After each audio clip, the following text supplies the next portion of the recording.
Let's say we have a React application, and in this application we want to fetch the to-dos, but we want to implement the higher order component for fetching the to-dos. So how can we do that? First of all, we need to create a file named with todos.jsx. After that, we'll define a function with todos, and we'll expect a component. Since we'll be passing a component to it, we'll export this function, and from this function we'll return a new function which will have props, and you can name this function anything, and for just easiness sake I have just named it with todos.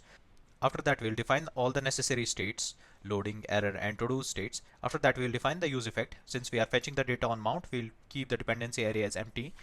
We'll make the fetch call to the API endpoint. We'll convert the response to the JSON. We'll set the data. If we have the data, we'll set it in the state. If we have any error, we'll set the error in the state. Once everything is done, we'll set loading back to false, since initially we are setting loading to true. After the use effect is done, we'll return from here the wrapped component.